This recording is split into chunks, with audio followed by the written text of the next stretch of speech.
दोस्तों नमस्कार, मेरा नाम है सर्वेश कुमार। जब मैं छोटा था स्कूल में एक दोहा पढ़ा था, जात न पूछो साधु की, पूछ लीजिए ज्ञान। उस वक्त लगा था वाह क्या बात है। कबीर दास जी कह रहे हैं कि साधु हो, ज्ञानी हो तो उसकी जात पात को दरकिनार कर दो, ज्ञान देखो, गुण देखो, मनुष्यता देखो। पर अब समझ में आ रहा है कि असल में मतलब ये था कि साधु तो खैर ब्राह्मण ही होता है, इसलिए जाति पूछने की जरूरत ही नहीं। बाकी जातियों के लोग साधु बनने की हिम्मत ही नहीं कर सकते। अब आप खुद इस वीडियो को देखिए। रात भर इन्होंने बहुत टॉर्चर किया सर, यहाँ तक कि हमारे बाल काट दे। और जो परीक्षित बना था, परीक्षित की मैडम से इन्होंने मूत्र बोले, भाभी आप अपना मूत्र ले आओ। उसे मूत्र से हमारे ऊपर छिड़का इन्होंने।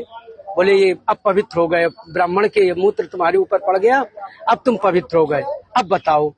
अच्छा, तो ये तुमसे पैर क्यों छुआए गए? पैर इसलिए छुआए गए कि तुम यहाँ पे संकल्प करवाया, तो आपने हमारी भाभी से, हमारी जो है ये ब्राह्मणी है, इससे आपने पैर छुआया। हमने कहा पैर हमने नहीं छुआया, हम तो वैसे भी पैर नहीं छुआते। हमने ये कहा कि ठीक है ठीक है ठीक है। तो बोले कि नहीं तुमने वो तो करवाया, संकल्प तो करवाया। तो हमने कहा संकल्प तो करवाना भाई, हमारा जो पाठन क्रिया में है वो हम करेंगे। तो ये बताओ, तुम आचार्य बन के गए थे या जी कथावाचक? जी नहीं, आचार्य बन के, सहायक आचार्य। सहायक आचार्य? जी जी। कथावाचक कौन था? मुकुटमणि महाराज। मुकुटमणि, वो कौन बरादरी है? वो भी यादव है। वो भी याद जी। तो जिन लोगों ने आपको कथावाचक के लिए बुक किया था, जी, वो जी। कौन बरादरी? वो ब्राह्मण है। वो ब्राह्मण जी। तो ये कथा कब से होनी थी? ये तारीख 21 तारीख से सर। 21 तारीख। तो क्या तुमने ये नहीं? इस वीडियो में जो सज्जन है उनका नाम है संत सिंह यादव। अब गलती इनसे भी हो गई। इनको लगा कि भारत का संविधान सच बोलता है कि जाति नहीं कर्म बड़ा होता है। इन्हें भ्रम हो गया कि अगर वे वेद पुराण पढ़ ले, कथा वाचन सीख लें तो भागवत कथा कर सकते हैं। यही भ्रम उन्हें मंच तक ले आया। फिर क्या हुआ, धर्म के ठेकेदार सक्रिय हो गए। संविधान मौन था और भीड़ ने तय कर लिया कि यह अधर्म हो रहा है। यादव होकर कथा सुनाना ये कैसे सहा जाए।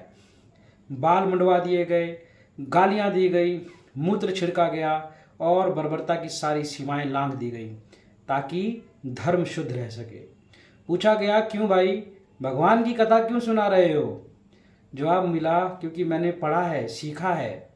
भीड़ ने हंसते हुए जवाब दिया, सीखा है? अरे बेटा, ज्ञान से नहीं गोत्र से तय होता है कि किसे बोलने का अधिकार है। धार्मिक फ्रेंचाइजी वाले उन जातंकवादियों का सीधा नियम था, कथा वही जो ब्राह्मण सुनाए, बाकी सब पाप है। सोचिए, अगर ये ज्ञानी महापुरुष महाभारत काल में होते तो क्या करते?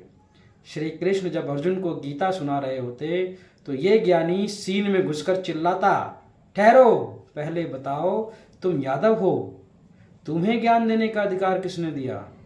और फिर भगवान को कुरुक्षेत्र से खींचकर वृंदावन वापसी का नोटिस थमा देते। तुम्हारी जाति कथा के अनुरूप नहीं है। अब आप क्या कहेंगे, श्री कृष्ण की तुलना इंसान से क्यों? तो जनाब, तुलना नहीं हो रही, तर्क दिया जा रहा है।